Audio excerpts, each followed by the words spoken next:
I'd been with my boyfriend for 3 years when I noticed all his social media accounts were named July. I thought he was deeply in love with the romantic month of July, so I didn't press further until our wedding day. His ex-girlfriend sent a gift, and the name signed on the box was Julia. It finally hit me. He wasn't in love with July, he was deeply in love with Julia. In that moment, my heart plummeted to the pit of my stomach. At Robert's and my wedding, a girl in a white dress was drunk. Robert scowled and told her to stop messing around. She ignored him, smiled at me, and said, "Sis, I heard you're pregnant. Have you picked a name for the baby yet?"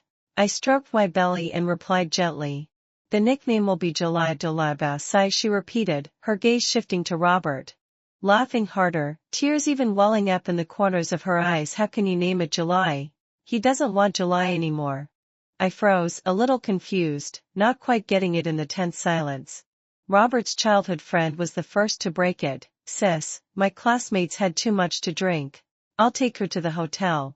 After they left, I couldn't help but ask Robert, a hint of hesitation in my voice, "Robert, who was that woman?" Robert looked at me intently, with no hint of unease. "Just an old classmate." I wanted to ask more, but he cut me off and changed the subject. "Honey, a client from my company's had too much to drink. I need to check on them." "Okay," I managed to say, swallowing all the questions I was about to ask. I don't know why, but watching his hurried retreat, I felt an inexplicable sense of unease creep over me. When my best friend Elena came to find me, she was holding an elegant gift box. She tossed it in front of me and said bluntly, "Iris, this is from your rival." Rival. My heart skipped a beat, and I immediately thought of the girl in the white dress. My face paling even more. That girl who was sobbing her eyes out earlier. Elena puffed out her cheeks and rolled her eyes at ease. So shameless of her to cry like that over someone else's groom. Hearing that, I felt even more uneasy. Elena patted my shoulder reassuringly, her tone firm. "Don't worry. Your Robert's famous for doting on his wife. He didn't ever do anything to hurt you." She was right. Robert doted on me endlessly. Everyone said I'd married the love of my life. I shouldn't doubt him. I let out a long sigh, deciding not to overthink it. I chatted with Elena while lively toying with the box. Then, suddenly, the name on the box caught my eye. I looked closely, so her name was Julia. Wait. Julia. July. It hit me like a thunderbolt, my mouth hanging open in shock. My stiffened back slumping under the weight of it all. My world went dark in an instant. "Iris, why are you crying? You're scaring me. Where's Robert? Find him for me. I need to see him. I need to see him." Okay, I'll find Robert. "You're still carrying the baby. You can't keep crying like this." I held out my phone to Elena, my hands trembling, desperate to know where Robert was. My voice shaking uncontrollably. "I need to video call him." Elena nodded. But as soon as she dialed the video call, Robert ended it. I clutched the hem of my veil tightly, tilting my head back. The tears still streamed down uncontrollably. "Call him again." After the video call was declined countless times, Robert finally called back via voice chat. His voice sounded hoarse. "Honey, what's wrong? Where are you?" By then, I could barely contain my emotions. He hesitated for half a second, then changed the subject. "I'll be right back." I almost screamed. "Are you at the hotel? You went to see her, didn't you?" I could barely go on, leaning helplessly against the wall, my voice thick with tears. "Robert, tell me, who is Julia?" The line went silent. I clutched my chest, sobbing uncontrollably, gasping for breath between cries, until eventually, no more tears would come. I felt so utterly pathetic. On my wedding day, my husband's one true love showed up, and he left me to go to the hotel with her. What's even more tragic, I'd been with Robert for 3 years. All his social media accounts were named July. Even after I got pregnant, when I asked him what we should name our baby, he didn't hesitate for a second before blurting out, "July." Even though I'd wondered what was so special about that month to him, I respected him and didn't press for answers. It wasn't until today that I realized his one true love was named Julia. How could he so shamelessly use our child to honor their love? What am I to Robert? What were these 3 years to him? I don't understand. If his heart wasn't free, why did he get together with me? What did I do wrong? Half an hour later, Robert burst into the room. Covered in sweat he told Elena to leave, wanting to talk to me alone. What do you want to talk about? I looked up at him, my eyes red and confused. He knelt in front of me. His voice emotional as, Julia is my ex-girlfriend. How long were you together? 7 years. How long ago did you break up? For years. Do you still love her? Robert didn't answer. It was a silent admission. I wanted to laugh, but the more I laughed, the more tears fell. Why are you doing this? She can't let go of you, so she ruins my wedding. You can't let go of her. So you leave me to go to her. Robert, what did I ever do to deserve being treated like this by both of you? I sobbed as I pulled at my veil. Will you stop this? Robert pressed his lips into a line, holding my hands. Nothing happened between us. I just went to check on her. I stared at him wide-eyed, unable to believe he could say that with such casualness. So every time she cries, you'll leave me to go to her? I screamed. Robert fell silent again after what felt like an eternity. I heard his voice. I'll still marry you, just pretend this never happened.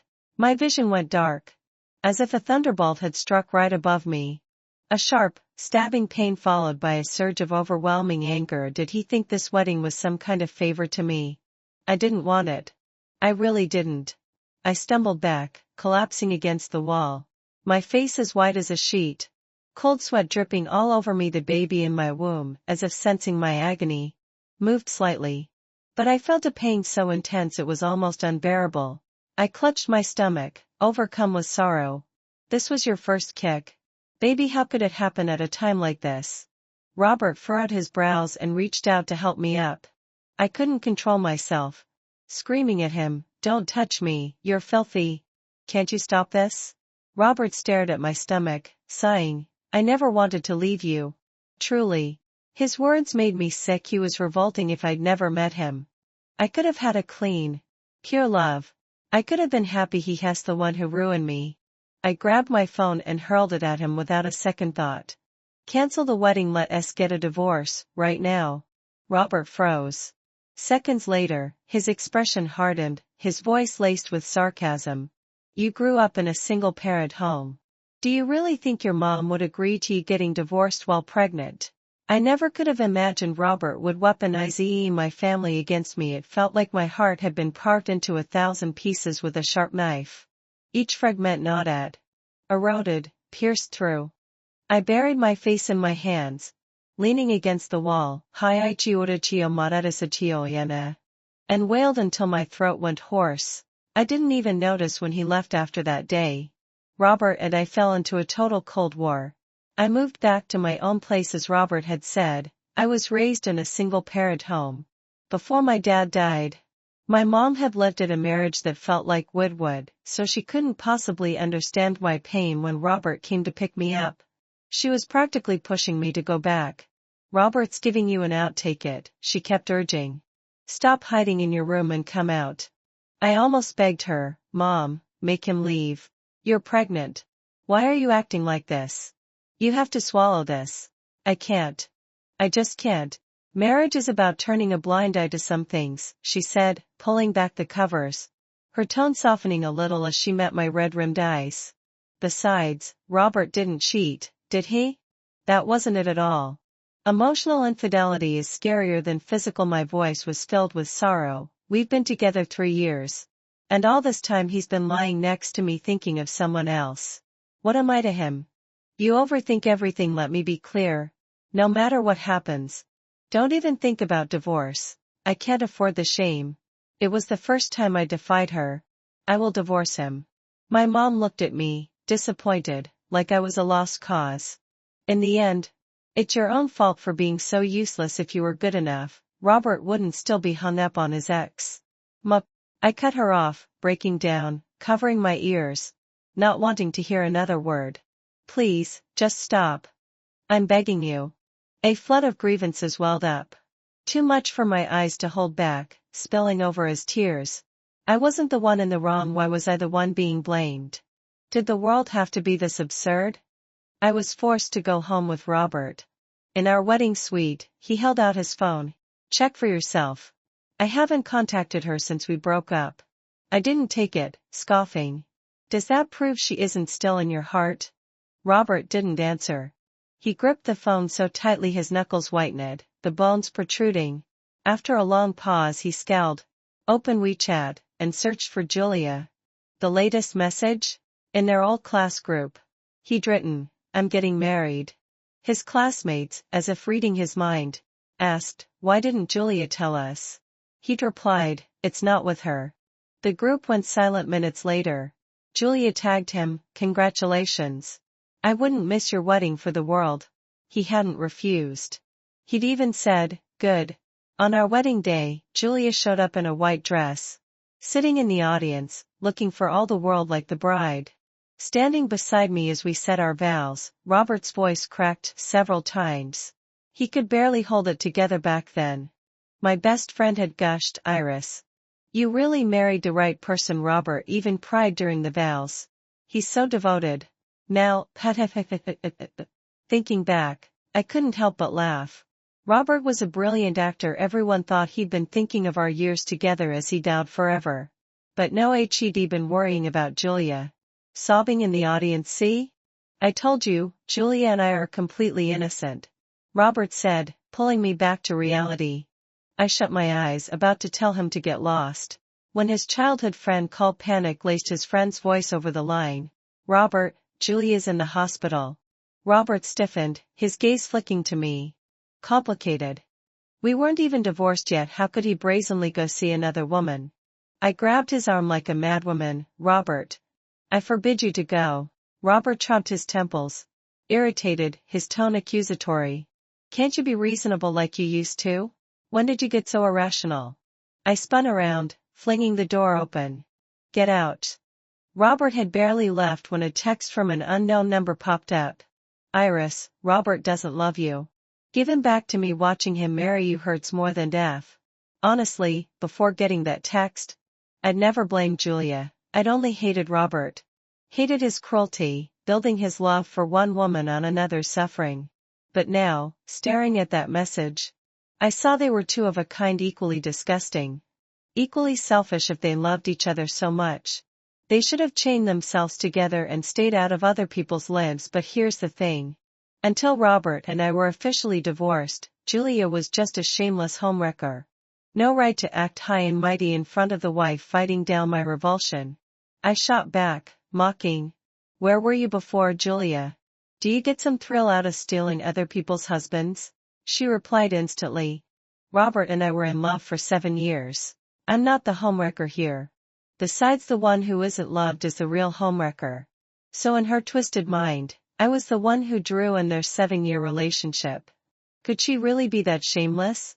I'd never believed someone could sink that low. Until she bombarded me with texts, "Stop clinging to Robert. Mark my words, he'll drop everything to be with me if I ask." She kept goading me, "Iris. Divorce him, you know you can't compete with me." But I'd never wanted to compete. The moment I found out Robert's heart belonged to someone else, only one thought remained: divorce. And split the assets. That man was already tainted. If she wanted him, she could have him. I'd step aside after blocking Julia. I called my best friend Elena. "Elena, could you go to the hospital with me? You sound off. Are you sick?" "I'll come to your place right away." Elena wasted no time rushing over, arriving in less than 20 minutes. The moment I opened the door, she clearly jumped in shock. "What's happened to you lately? How did you let yourself get like this?" I told her the whole story about Robert and Julia, my face expressionless. My tone as casual as if I were talking about someone else's life. I never expected the tale to be so tragic that it made Eleanor burst into tears on the spot. Through her sobs, she said, "Iris, it's that scummy pair, Robert and Julia, who are in the wrong. They'll get what's coming to them. You did nothing wrong. Better days are ahead for you." I'd meant to stop crying, but Elena's comfort made the tears flow again. I covered my face with a tissue. My voice thick with congestion. "I booked an appointment for this afternoon. It's time to go to the hospital." Elena gently touched my swollen belly. Nearly crying herself, "The baby. It's already 5 months old." My heart felt like it was being torn to pieces. Tears splashed onto my stomach. "I'm sorry. Baby, so sorry. Mommy can't keep you at the hospital." After all the tests, the doctor hesitated before asking, The baby's already formed. Are you sure you want to go through with this? Afraid the baby might hear and be hurt, I whispered. Yes. The doctor nodded and told me to lie on the cold operating table. A needle was slowly inserted into my spine after that single injection. My consciousness began to fade when I woke up again. I was in a ward. Elena told me the baby was gone even though I'd mentally prepared myself. Feeling my now flat belly left me with the sensation that a huge hole had been torn in my body, with cold wind howling through it, making me shiver all over. How could it not hurt? Losing a baby I'd carried for 5 months. It felt like I'd lost a part of my own life. I couldn't even bear to think about it. Just the thought of the baby made my heart feel pierced by 1,000 needles. Tears spilling uncontrollably. But baby, Mommy can't give you happiness. Please don't blame me. Mommy hopes in your next life, you'll go to a happy, loving home somewhere you'll be cherished, adored, safe all your days, and live to be 100. When Elena handed me my phone, she said, Robert called a few times while you were in surgery. I didn't answer. I nodded, my heart numb, and blocked Robert. Leaning against the hospital bed, my mind grew clearer. The baby wasn't just mine. Robert was a parent too. I couldn't hide the loss from him. Weakly, I called to Elena, can you put the operation papers and medical records together and give them to Robert? Tell him I'm giving his July back to him. Elena agreed, then hesitated for a long moment before mustering the courage to ask, should we put the baby in there too? My chest tightened, and tears poured out. I just want Robert to suffer forever. But my baby, may he rest in peace. They say Robert stayed home, bedridden, for a week after receiving my package. He went to Elena's house to confront me. Elena opened the door and let him look at me, saying, go ahead. Settle this slowly. He stormed in, but one faint glance at me froze the fury on his face. Staring at my frail, barely conscious form, he opened his mouth but couldn't get a word out. He took deep breaths, his jaw working as he struggled to calm down. Finally, he spoke, his voice trembling. Do you hate me that much? You'd rather destroy yourself than have my child? I nodded calmly, saying nothing more than, yes. He turned away, refusing to look at me. I remembered how much Robert had wanted a child the day he found out I was pregnant. He lifted me off the floor and spun me around for someone who'd never lifted a finger in the kitchen. He'd followed recipes to make me nutritious meals in the early months.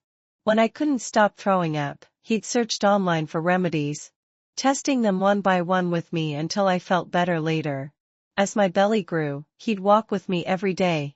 He'd heard it would make labor easier. I'd laughed and asked how a man would know that. He'd said, honey, if you're willing to have my baby, it means you love me more than anything.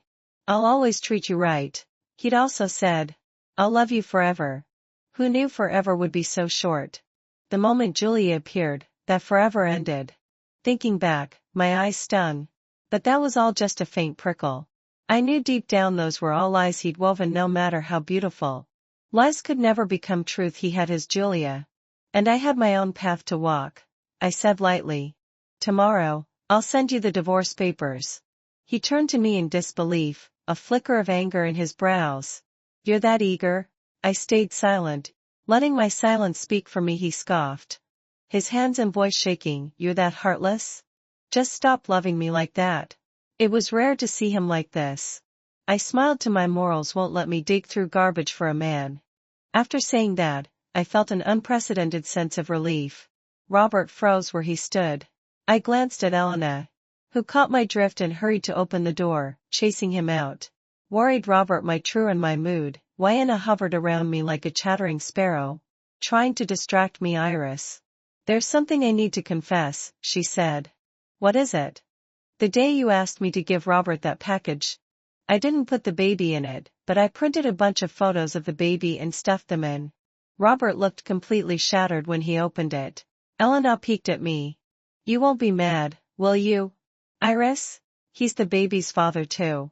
Letting him see the baby isn't a bad thing. I know, but I'm worried he'll make things hard for you during the divorce. Maybe I should have held back. I was calmer than I'd expected. I'll find proof of his infidelity. He can't mess with me. Elena tilted her head, studying me, then smiled softly. Iris, you've changed. I get it when dealing with a scumbag. You have to grow stronger. It's good.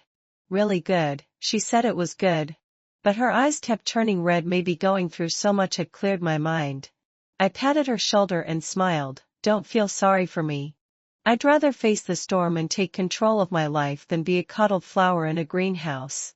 I sent Robert the divorce agreement, reviewed repeatedly by my lawyer. Days passed, but I heard nothing back. No signed papers, no word at all. I had no choice but to unblock him. I found his number and dialed it. He picked up after barely a second. Honey. I hadn't expected him to still call me that. I hesitated for half a second. Then frowned. Robert. Is there something wrong with the divorce agreement? No. When will you sign it? Sometime later. What do you mean, sometime later? I lighter flicked on over the line after about half a minute. He spoke slowly. You really have to divorce me. I couldn't fathom what he was thinking. We had no baby left. No ties. What was he hesitating for? My tone turned cold. Asking that over and over is annoying. Robert let out a bitter laugh, his voice tight with frustration. Fine. Another week slipped by. And still, no signed agreement from Robert arrived. Meanwhile, Julia kept pestering me. Pressuring me to leave Robert if she was bent on making a fool of herself. I saw no reason to indulge her. I sent Robert the divorce papers last month. I told her, but he won't sign. What do you suggest I do? Julia didn't believe me. She sent me a long message to prove Robert's love for her. Robert and I were together since college. The hardest time was after graduation. We squeezed into a tiny rental, sharing a plate of fried rice and drinking hot water, and I never felt bitter.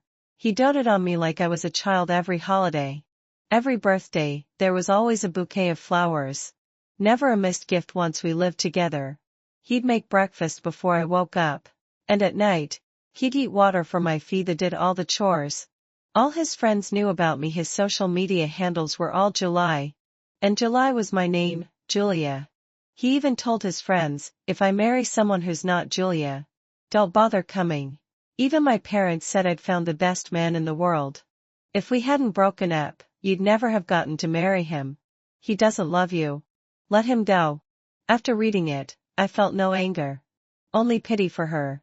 She thought Robert's love for her was one of a kind. He had no idea he'd done all those things for me. To had NT'd been why I'd agreed to marry him. Because he'd treated me so well? I didn't want to lash out at her, so I replied politely, fine. I'll go talk to him in person today to push for the divorce. The text had barely sent when my phone rang. I answered, and Julia's shrill voice cut through the line. Iris.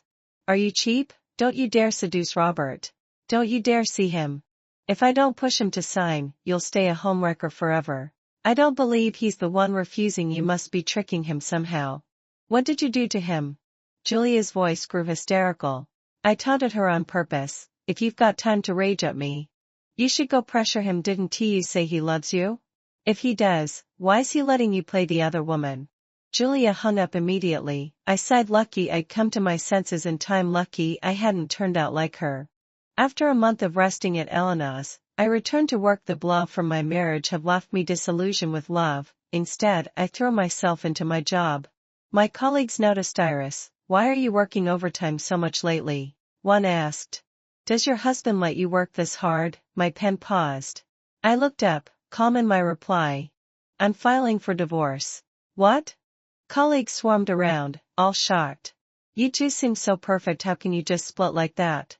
I don't claim to understand grand truths. All I know is, when love fades, you let go. Dwelling on it only destroys you. Unwilling to share more about my private life, I smiled and steered the conversation elsewhere. My colleagues murmured in sympathy but didn't press further. After work that evening, a coworker ran over, grinning gossip pile. Why, Iris, your husband's waiting for you downstairs.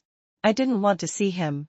I walked to the left side window and pushed it open. The sky was a murky yellow, backlit by the setting sun. His expression was indistinct. I could only make out his bowed head. His posture hunched with a quiet melancholy. I snapped a photo and sent it to Juliana. Words needed. She'd be furious. Sure enough, the next second, Robert answered his phone. I couldn't hear what they said, but he raised the phone high, as if he might smash it in a split second. He looked up, straight at me. Our eyes met. The froze, rigid as a drawn bowstring. I curved my lips into a bright smile. Half an hour later, Julia messaged me and we took text and photo together. Text: Iris, don't get cocky. I told you. He'd drop everything for me if I asked. The photo showed Robert leaning against a window, a cigarette in his mouth, his face obscured by smoke. He'd smoked a lot when we first got together, but quit voluntarily when I got pregnant. For the baby's sake, he said he'd picked up the habit during dark times in his life. And that once he quit this time, no matter how hard things got, he'd never start again. Pulling myself back to the moment, I replied, purposefully provocative, is that even worth bragging about? It's not like he slept with you. Julia was left speechless, fuming. A few days later, Robert's company held its annual gala. Julia sent me another photo. He brought me to the gala. We ran back together. Not that Robert would have succeeded in his business without my help. 3 years ago, when he was just starting out and struggling with cash flow, I borrowed $1 million from Elena to bail him out. Later, as the company grew, I'd accompanied him to all those drinking parties to network. Every employee knew I was Robert's wife. So when Julia brazenly linked arms with Robert at the gala, gossip was inevitable. It was then that the company's vice president came over to chat. Mrs. Haven't seen you at the company lately. I've just been busy, I replied, feigning ignorance. I see, Mrs. I noticed Robert's been with a woman. Not sure if she's his sister or something. What woman? Can you send me a photo? Is that okay? I'm afraid Robert might get mad if he finds out. Don't worry, I won't tell him a thing. After some hesitation, the vice president finally sent me photos of Robert and Julia. Any more? He sent a few more. The first showed Julia looping her arms around Robert's neck, taking an intimate selfie. Robert's brows were furrowed as if he'd had too much to drink. The second, Julia sitting on Robert's lap. The third, Julia slumping into his arms. Perfect. More than intimate enough. I never thought Julia would sink this low. She sent me a photo of a condom. Who says Robert won't touch me? See, he did. The image was so revolting I could barely look. After a long pause, I asked, why should I believe that's Robert just from this photo? Seconds later, she sent a picture of a shirtless man. Fearing she'd delete it, I saved it at once. In the photo, Robert's eyes were shut, and Julia's pale hand was pressed to his lips. An overly intimate scene. Excellent. Exactly the proof of infidelity I needed. I printed 3 copies of all the photos Julia and the vice president had sent, one to Robert, one to the court, and one to my mother.